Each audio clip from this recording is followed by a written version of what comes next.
Hello students. तो last class में हमने देखा था कि किस तरीके से हम थ्योरी ऑफ फ्रैक्शनल डिस्टिलेशन को यूज़ करके हम तीन टाइप के सॉल्यूशंस को हम सेपरेट करते हैं। टाइप 1 देखा था, टाइप 2 देखा था और टाइप 3 देखा था। आज हम नेक्स्ट टाइप का हम अपना सॉल्यूशन पढ़ रहे हैं, solution of gases in liquid. इसका जो पहला एक्सपेरिमेंट बुनसेन ने किया था, उन्होंने एक टर्म पॉइंट किया जिसका नाम है एब्जॉर्प्शन कोफिशिएंट। एब्जॉर्प्शन कोफिशिएंट जो होता है वो होता है reduction of volume of gas at NTP divided by volume of solvent at constant temperature. तो उन्होंने डिफरेंट सॉल्वेंट के लिए उन्होंने H2, N2, O2 और CO2 के लिए एक्सपेरिमेंटल वैल्यू निकाला और उन्होंने देखा कि ये एक्सपेरिमेंटल वैल्यूज हैं। आप देख रहे हैं H2 के लिए 0.017 है, N2 के लिए 0.015 है, O2 के लिए 0.028 है और CO2 के लिए 0.88 है। इस तरह C2H5 के लिए भी ये वैल्यूज हैं यहाँ पर। तो अब हम देखेंगे कि एक्चुअली कौन कौन से फैक्टर्स जो हैं वो इफेक्ट डालते हैं solubility of gases in liquid solution में। तो देखिए फैक्टर्स क्या क्या हैं।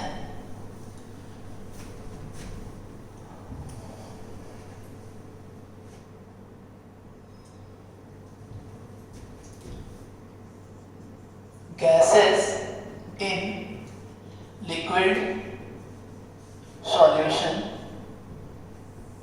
factors।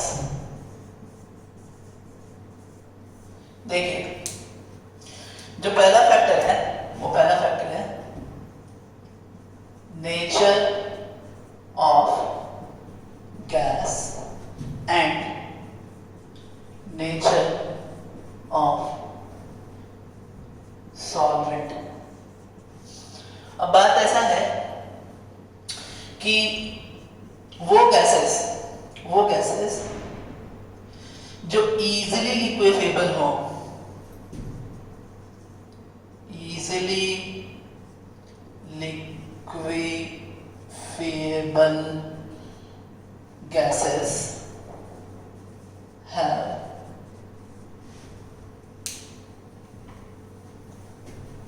have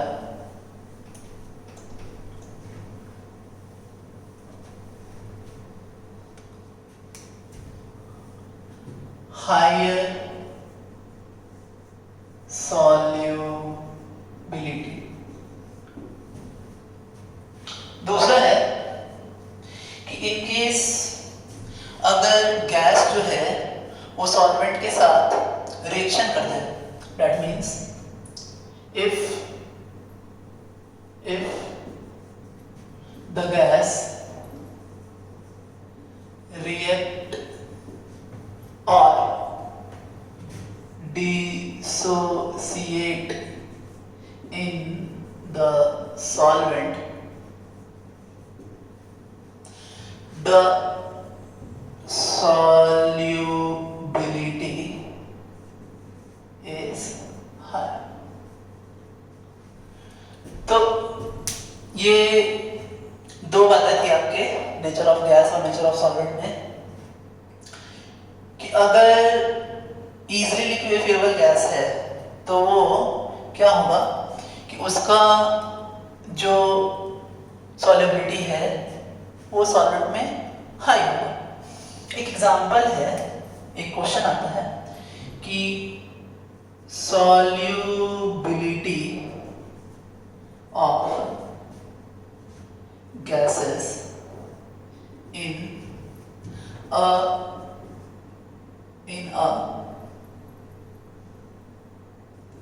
particular solvent। और अगर हम इसे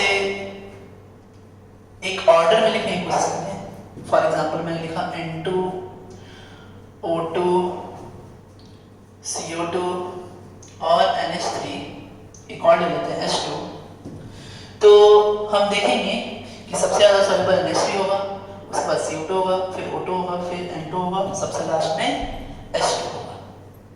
ऐसा इसलिए कि ये इधर इजीली लिक्विफाइबल गैस है, जो ईज ऑफ लिक्विफिकेशन है वो इधर बढ़ रहा है। सो ईज ऑफ लिक्विफिकेशन जो है इधर बढ़ते जा रहा है और इसलिए ये ऐसा होगा। नेक्स्ट जो फैक्टर है वो फैक्टर है, देखें आप, next factor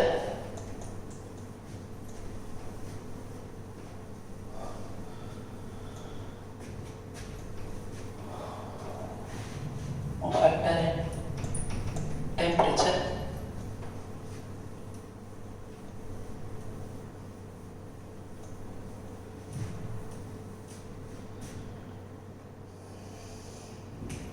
second factor temperature. अब होता क्या है, देखिए जब हम टेम्परेचर बढ़ाते हैं तो सॉल्युबिलिटी ऑफ गैस जो है वो कम होता है इन लिक्विड। यह बात ध्यान देनी है, लेकिन अगर यही चीज अगर हम सॉलिड इन लिक्विड सॉल्यूशन के लिए बोले तो टेम्परेचर बढ़ाने से उसकी सॉल्युबिलिटी बढ़ती है सॉलिड इन लिक्विड सॉल्यूशन के लिए। ऐसा होता इसलिए है, हमें करना क्या है, नॉर्मली आप इसको इस तरीके से याद कर सकते हो कि गैस की सॉल्युबिलिटी लिक्विड में बढ़ानी है तो हमें क्या करना पड़ेगा, टेम्परेचर कम करेंगे तो जो गैस है वो अपने लिक्विड स्टेट में आएगा और लिक्विड जो है वो इजीली मिसेबल होते हैं। कन्वर्सली हम कह सकते हैं कि टेम्परेचर बढ़ेगी तो सॉल्युबिलिटी बढ़ेगी, टेम्परेचर के घटने से सॉल्युबिलिटी बढ़ जाएगी। और यही चीज जब सॉलिड इन लिक्विड सॉल्यूशन होता है तो जब हम टेम्परेचर हाई करेंगे तो सॉलिड है वो लिक्विड फेज में जाएगा और लिक्विड की फिर से सॉल्युबिलिटी हाई होगी। तो ये आपका रीजन था अपना। और जो लास्ट हमारा जो फैक्टर है वो फैक्टर है इफेक्ट ऑफ प्रेशर। अब ये प्रेशर का कहना क्या है, जैसे हमने एक लिक्विड लिया है, इस लिक्विड के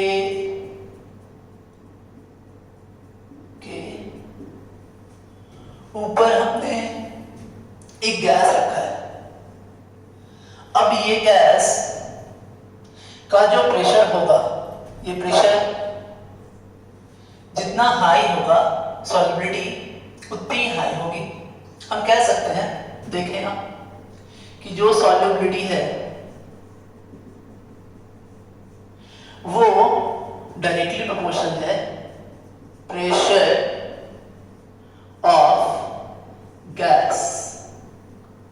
Solubility is directly proportional to pressure of gas above the surface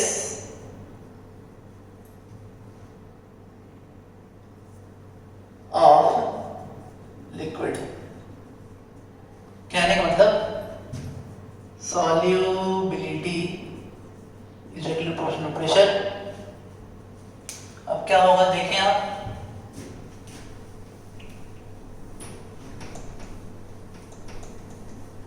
देखिए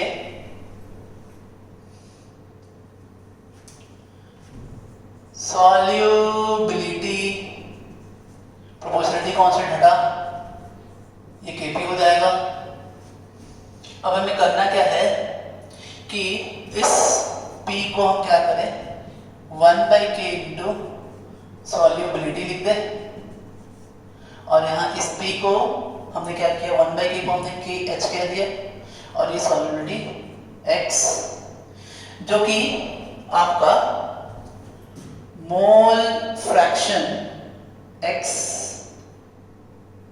गैस लिख देते हैं यहाँ पे, तो यहाँ पे क्या क्या टर्म है, क्या है, कौन से, तो K H is equals to Henry constant और x is equals to x gas is equals to mole fraction of gas in the solution. तो ये आपका सॉल्युबिलिटी दिखा रहा है और ये जो P है, P प्रेशर, मैंने आपको लिखवाया है कि pressure of gas above the surface of liquid है वो। तो ये था आपका, हमने देखा ये कैसे हो रहे हैं। ये एक ग्राफ बनाते हैं, देखते हैं कैसा ये डिपेंड करता है। देखिए क्या है कि हमें यहाँ पर प्रेशर और x के बीच में ग्राफ बनाया। ये ग्राफ लीनियर होगा, इसका जो एंगल है वो होगा tan इनवर्स KH, और कुछ बातें हमें ध्यान देनी है कब ये रूल फॉलो करेंगे। तो रूल फॉलो करेंगे तब, तो पहला नोट है आपका, फर्स्ट है कि temperature may not be too low। पहली बात, अगर टेम्परेचर बहुत ज्यादा लो हो जाए तो ये रूल, जो सॉल्युबिलिटी का रूल मैंने आपको लिखवाया है, इसे हम हेनरी लॉ भी बोलते हैं। हेनरी लॉ ये फॉलो नहीं करेगा। दूसरा, pressure must not be very high. और तीसरा और सबसे अंतिम कि gas and liquid do not react with each other। तो ये तीन बातें हैं, हमने देखा, हमने समझा क्या हो रहा है यहाँ पे। अब आगे देखें कि एक्चुअली अगर हम इसे हेनरी लॉ को अगर हम राउल्ट के साथ कंपेयर करें, देखिए राउल्ट ने बोला कि करना क्या है आपको कि P is equals to P standard into X। तो ये राउल्ट ने बोला था।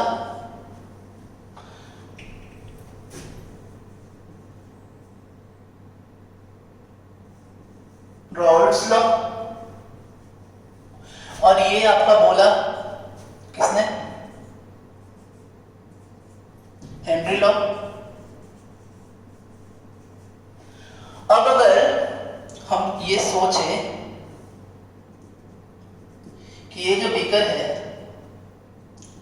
इसके ऊपर का जो गैस है, उस गैस के प्रेशर को अगर हम वेपर प्रेशर मान करके अगर हम बनाएं और हम बोले कि ये जो गैस है प्रेशर जितना ज्यादा होगा उतना ही वो लिक्विड के अंदर उसकी सॉल्युबिलिटी होगी, तो हमें दिखेगा कि हेनरी लॉ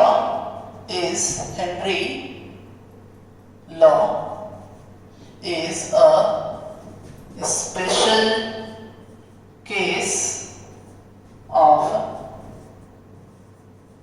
Raoult's law। बस ऐसा है कि करना ये है कि हमें जो गैस है, जो सरफेस, वाटर सरफेस के ऊपर जो गैस है, अगर हमने उसे वेपर प्रेशर की तरह ट्रीट किया तो वो भी राउल्ट लॉ जैसा बन जाएगा। अब एक सवाल हम बनाते हैं, ये सवाल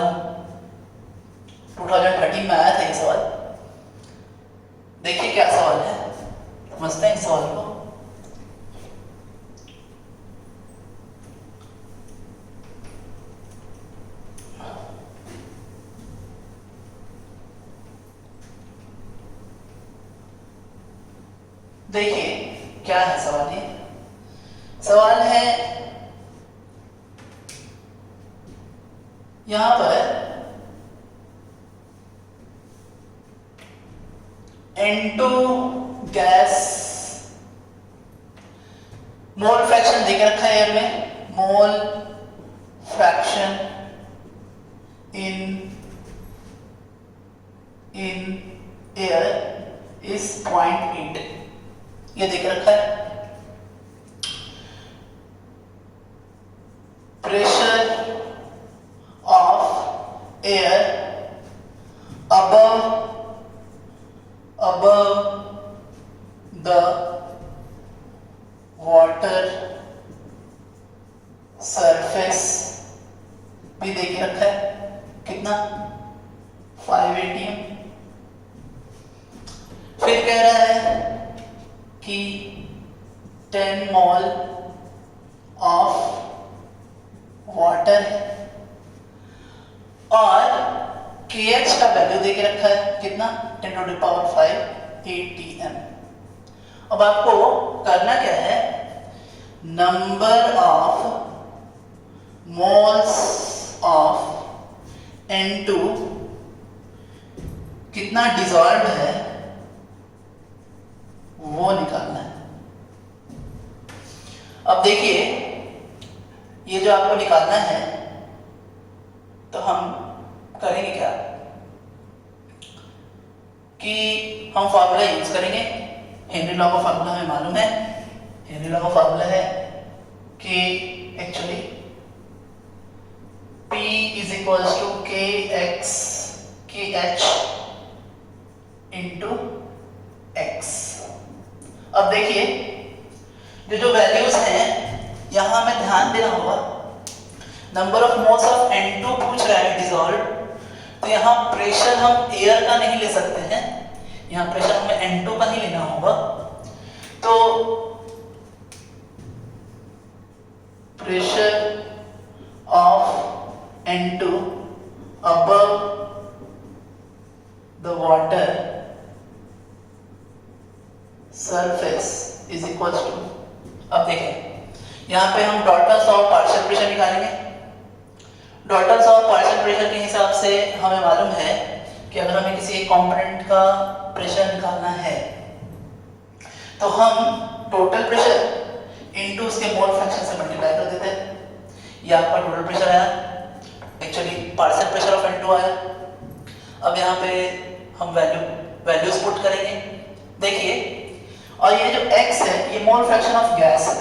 x is equals to mole fraction of gas. अब बात ऐसा है, यहाँ पे जो मोल फ्रैक्शन ऑफ गैस है ये क्या होगा, ये N2 upon N2 plus N gas होगा, अदर गैस होगा, या फिर हम इसको पूरा अगर लिखें तो हम ऐसा लिख सकते हैं कि N एयर होगा। अब actually N of N2 plus water होगा, N ऑफ वाटर।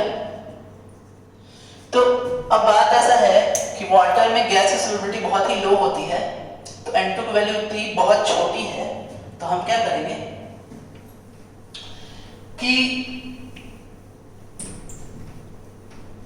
हम इसे ऐसा भी लिख सकते हैं, हम लिख सकते हैं कि N2 प्लस N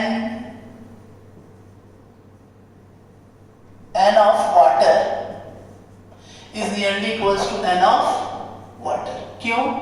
इसलिए कि N2 is very very much less than N of water. तो हम इसको लिख सकते हैं कि X is equals to N2 upon N water, ये लिख सकते हैं।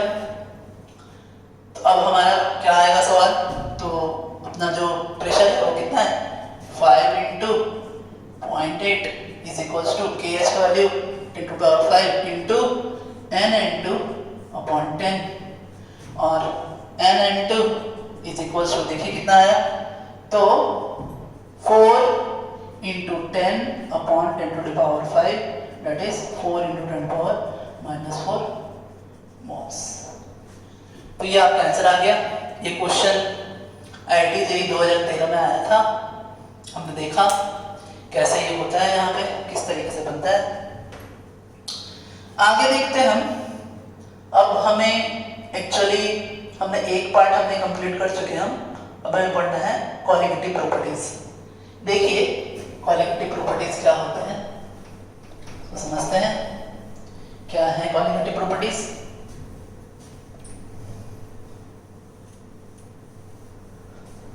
सो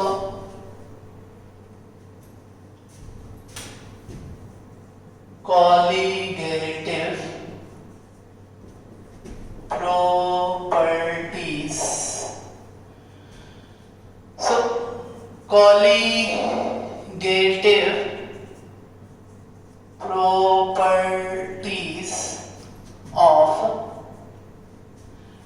dilute solution are only dependent on the number of particles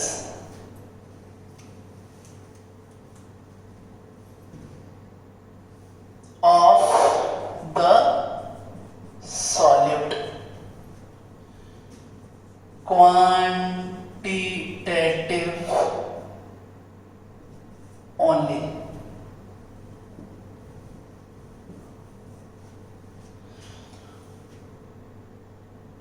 It do not depends on the qualitatively। Quality से इसे कोई मतलब नहीं है कि अगर मान लो हमने 1 मोल ऑफ हमने ग्लूकोज डाला है या हमने 1 मोल ऑफ शुगर डाला है, उसको कोई मतलब नहीं है कि हमने ग्लूकोज डाला कि शुगर डाला। जो क्वालिटेटिव प्रॉपर्टीज हैं वो कोई अंतर नहीं दिखा सकती हैं 1 मोल ऑफ ग्लूकोज और 1 मोल ऑफ शुगर। क्या क्या है क्वालिटेटिव प्रॉपर्टीज? देखिए कौन कौन से क्वालिटेटिव प्रॉपर्टीज हमें पढ़ने हैं। पहला है number 1 relative lowering of vapor pressure। दूसरा है elevation of boiling point। तीसरा है depression of freezing point। और लास्ट है ऑस्मोटिक प्रेशर। एक एक करके हम सब पढ़ेंगे। देखिए पहले मैं आपको ये पढ़ाऊंगा, इन दोनों को एक साथ पढ़ाऊंगा और इसे लास्ट में पढ़ाऊंगा। इन दोनों को अलग अलग पढ़ाने का मतलब नहीं है, एक जैसे ही है ये।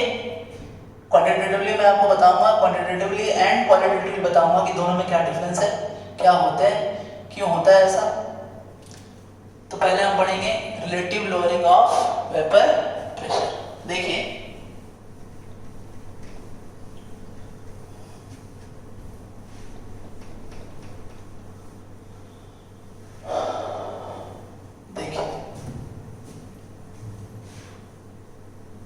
पहला पढ़ेंगे हम relative lowering of vapour pressure क्या होता है। देखिए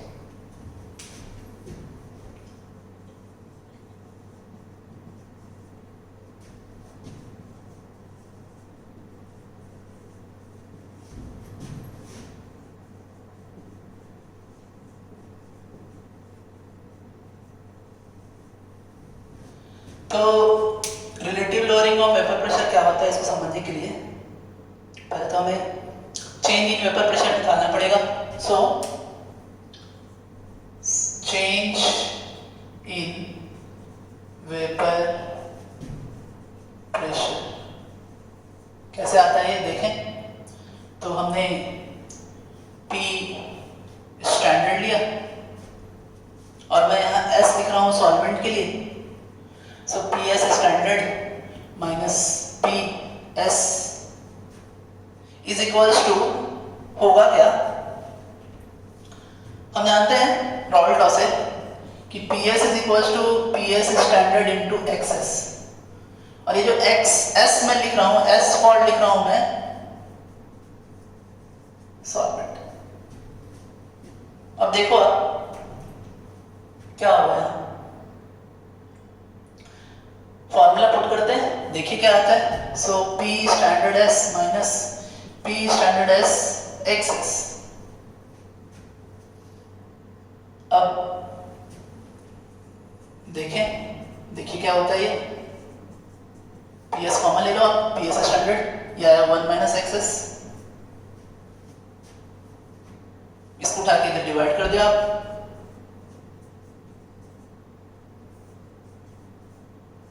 is equals to 1 minus XS। अब आगे देखिए, इसे हम लिख सकते हैं इस पार्ट को change in vapour pressure upon PS standard, इसी को हम बोलते हैं relative lowering of vapour pressure is equals to कितना है ये 1 minus XS, that is X solute. कैसे वो भी देखते हैं कैसा है, ये इतना इक्वल्स टू इतना कैसे आया। तो ये जो delta P upon PS standard है वो X सॉल्यूट ऐसे आया कि जब बाइनरी सॉल्यूशन है तो हम बोल सकते हैं X solvent plus X solute is equals to 1। ये मैंने आपको बताया जब मैं आपको मोल फ्रैक्शन पढ़ा रहा था। तो इसको वो साइड भेज करके हम कह सकते हैं कि X solute is equals to 1 minus XS। आपने देखा। अब थोड़ा और आगे जाते हैं इसमें, देखिए चूंकि ये डाइल्यूटेड है, सॉल्यूशन बहुत ही डाइल्यूट है, तो हम क्या कर सकते हैं, हम इसको थोड़ा एक्सपैंड करें। तो एक्सपैंड करने पे क्या आ रहा है वो देखते हैं, ये देखिए। So delta P upon PS standard is equals to क्या होगा, यहां पे हम लिखेंगे कि N of solute upon N of solute plus N of solvent. इसको S लिखे तो चलेगा, ऐसे ही हम ले रहे हैं बार बार, S फॉर सॉल्वेंट, सॉल्वेंट में पूरा लिख रहा हूं। अब बात ये है कि बहुत ही डाइल्यूटेड सॉल्यूशन है, तो इसलिए हम इसको लिख सकते हैं कि N solute plus NS is nearly equals to NS। क्यों ऐसा? इसलिए क्योंकि N solute is very much less than NS। So N solute plus NS is equals to NS, और जब ये अप्रोक्सीमेशन हम यहाँ लेंगे तो आ जाएगा आपका delta P upon PS standard is equals to N solute upon NS। तो ये आपका आ गया relative lowering of vapour pressure is equals to N solute upon NS। अब एक सवाल बनाते हैं, हम देखते हैं सवाल क्या होगा। ये सवाल जो मैं आपको बताने वाला हूँ ये 2015 में आया हुआ है, इसको समझते हैं अच्छे से। देखिए क्या है,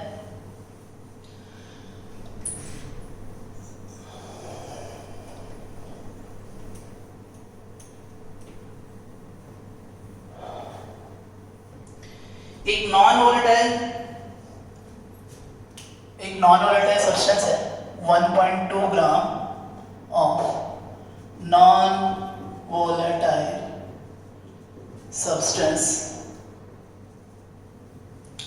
जिसको 100 ग्राम ऑफ एसीटोन में डाला गया, मिक्स किया गया इसे। अब 100 ग्राम ऑफ एसीटोन में मिक्स किया गया है। अब एसीटोन का पी स्टैंडर्ड एसीटोन दिया हुआ है कितना 185 और पी दिया हुआ है 183 और आपसे कह रहा है कि इस नॉन वोलेटाइल सब्सटेंस का आप मोलर मास निकालो। ये सवाल आया था 2015 में, ये सवाल आया था जी 2015 में आया था ये सवाल। तो अब इसे हम बनाएंगे कैसे समझते हैं। डायरेक्टली जो हमारा फॉर्मूला है वो फॉर्मूला भी हम लगा सकते हैं। हम देखें तो change in delta P is equals to कितना है 2 है, तो रिलेटिव लोअरिंग कितना होगा by P is equals to 185। So 2 by 185 is equals to number of moles of solute upon number of moles of solvent। अब number of moles of solute कितना 1.2 upon m upon 100 acetone CH3CO CH3। तो यहाँ पर आपका जो आने वाला है वो आने वाला है आपका 15 into 2 plus 12 plus 16 that is 30 plus 12 plus 16 that is 8 and 5 58। so 58 solve करेंगे हम इसे, सॉल्व करिएगा जब आप इसे, तो सॉल्व करने के बाद आपका ये आएगा, देखिए क्या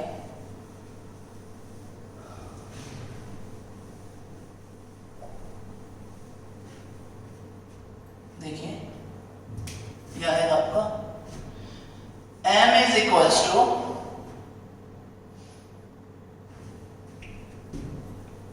पूरा लिख लेते पहले 185 is equals to 2L 1.2 by m into 58 by 100 that is m is equals to आपका हो जाएगा 1.2 into 58 into 185 by 2 into 100। ये अप्रॉक्सीमेटली आपका 64 आ जाएगा। सॉल्व करेंगे आप इसे तो ये था आपका सवाल। हमने देखा किस तरीके से सवाल बना। आगे हम अपना नेक्स्ट क्वालिटेटिव प्रॉपर्टी पढ़ेंगे। देखिए नेक्स्ट क्वालिटेटिव प्रॉपर्टी क्या है, इसे हम बोलते हैं elevation in boiling point of a dilute solution. देखिए next qualitative property elevation of boiling point. देखिए मैं जो आपको बताने वाला हूं यहां पहले मैं आपको इसका फॉर्मूला लिखवा देता हूं, होता क्या है, फिर मैं आपको बताऊंगा कि बॉइलिंग पॉइंट में एलिवेशन ही क्यों होता है और फ्रीजिंग पॉइंट में डिप्रेशन ही क्यों होता है, ये भी मैं आपको बताऊंगा। तो पहले देखते हैं फॉर्मुलेशन क्या है। फॉर्मुलेशन जो है एलिवेशन इन बॉइलिंग पॉइंट और डिप्रेशन ऑफ फ्रीजिंग पॉइंट, दोनों का फॉर्मुलेशन सेम होता है। तो पहले समझते हैं क्या है। देखिए हम जानते हैं नॉर्मली वेपर प्रेशर की कम या ज्यादा होने से जो बॉइलिंग पॉइंट है वो भी क्या होता है, इफेक्टेड होता है। तो हमने देखा यहाँ पर कि delta P is directly proportional to change in boiling point. अभी मैंने यहाँ पी नहीं लिया है क्योंकि ये जो पी एस स्टैंडर्ड था, जब हम किसी एक सॉल्वेंट के बारे में बात कर रहे हैं तो ये भी कांस्टेंट हो जाता है और इसलिए जब मैंने प्रोपोर्शनलिटी साइन किया तो कांस्टेंट हट गया आपका, and is directly proportional to n solute upon n solvent. ये हमने देखा। अब करना क्या है, ये दोनों इसके प्रोपोर्शन है, अपने में डायरेक्टली प्रोपोर्शन है, तो ये भी डायरेक्टली प्रोपोर्शन है। तो हमने इसको ओमिट करके हमने डायरेक्ट लिखा कि change in temperature is directly proportional to number of solute, number of moles of solute upon number of moles of solvent. अब करना क्या है हमें, हम इसको थोड़ा सा एक्सपैंड कर ले अगर, तो देखिए एक्सपैंड करते हैं।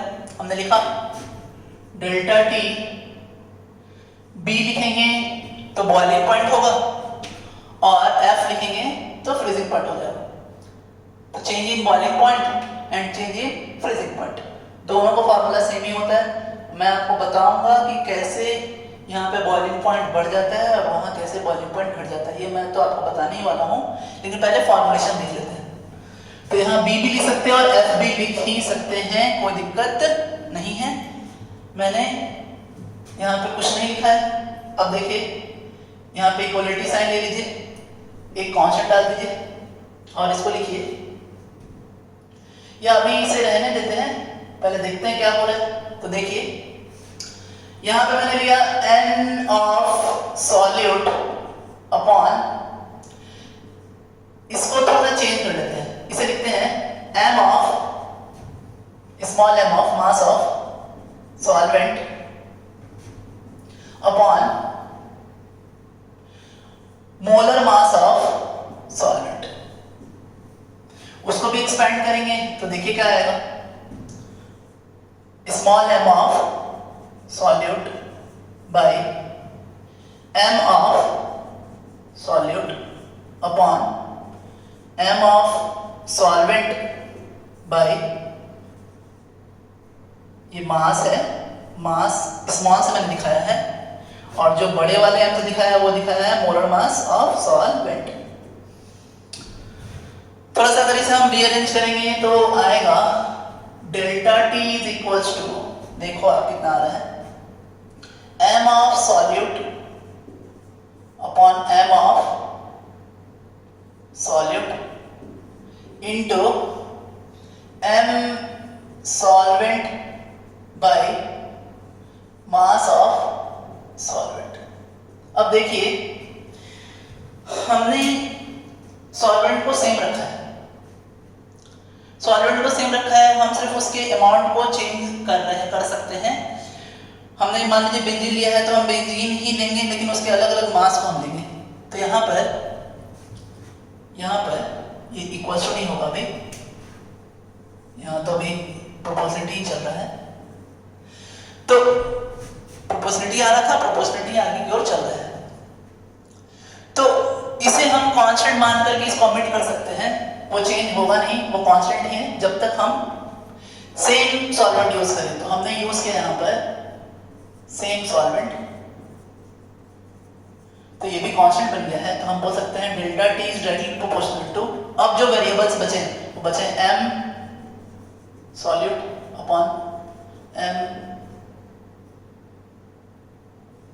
मास of solute upon molar mass of solute into 1 upon mass of solvent.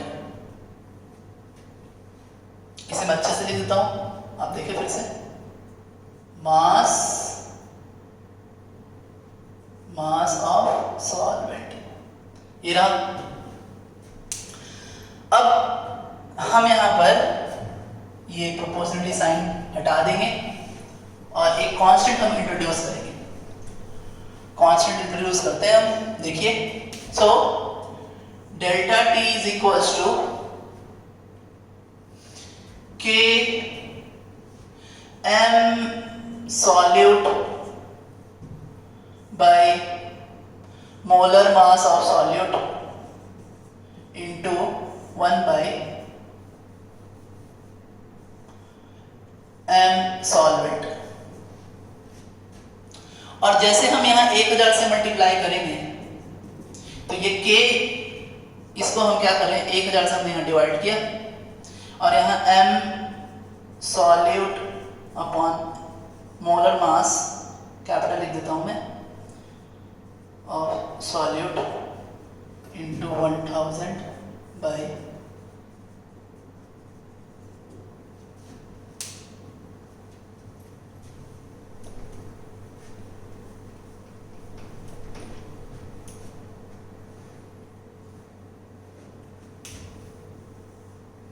और ये आपका आ जाएगा delta T is equals to K B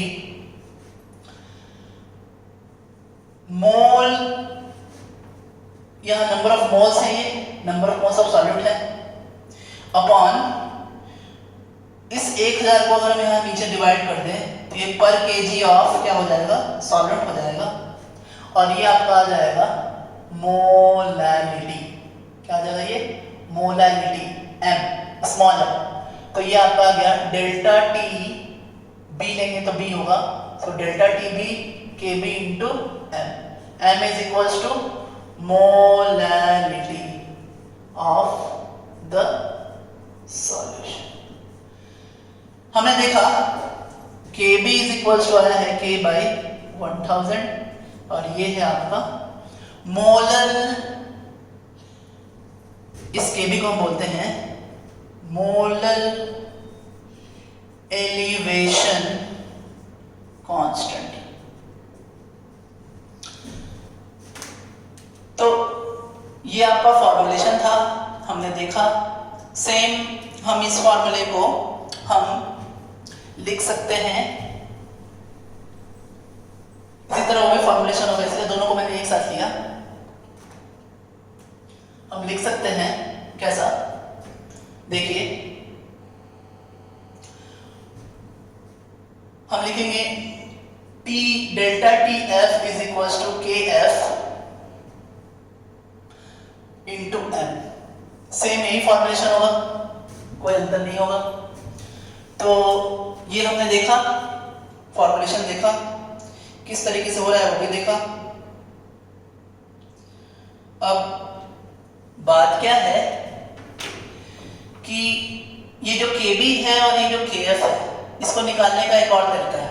Kb और Kf का निकालने का एक और तरीका है। Kb is equals to RTB square m by delta H vaporisation. यहां जो कांस्टेंट्स हैं उसके यूजुअल मीनिंग्स हैं, R is equals to gas constant, TB is equals to boiling point, M is equals to molar mass of solvent। ये सब solvent के लिख जा रहे हैं। Kb जो होता है वो सॉल्वेंट का होता है, और ये जो डेल्टा H वेपोराइजेशन है, ये जो डेल्टा H वेपोराइजेशन है, ये डेल्टा H वेपोराइजेशन आपके सॉल्वेंट को उसके लिक्विड फॉर्म से उसके वेपर फॉर्म में पहुंचाने के लिए enthalpy. So delta H vaporisation is equals to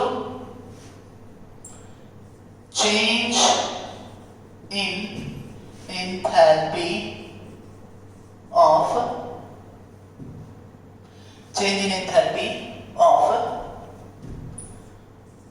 solvent during liquid to gaseous transformation। इसी तरह Kf का भी फॉर्मूला है। Kf को हम बोलते क्या है, मोलर डिप्रेशन कांस्टेंट। होता क्या है इसका फॉर्मूला, सेम उसी के तर्ज पे RTF square m by delta H fusion.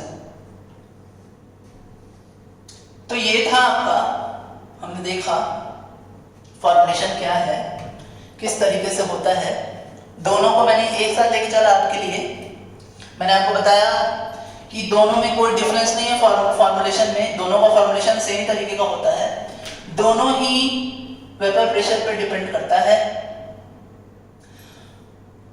तो नेक्स्ट क्लास में मैं आपको बताऊंगा कि एक्चुअली बॉइलिंग पॉइंट किसी नॉन वोलेटाइल सॉल्यूट के मिक्स करने से बॉइलिंग पॉइंट क्यों बढ़ जाता है और फ्रीजिंग पॉइंट क्यों घट जाता है, ये मैं आपको क्वालिटेटिवली बताऊंगा कि क्यों ऐसा होता है। इसका रीजन आपको पता होना चाहिए ऐसा क्यों होता है। तो आज हमने हेनरी लॉ पढ़ा, हमने देखा कि किस तरीके से हेनरी लॉ के हिसाब से गैस का सॉल्युबिलिटी जो है वो लिक्विड में वैरी करता है।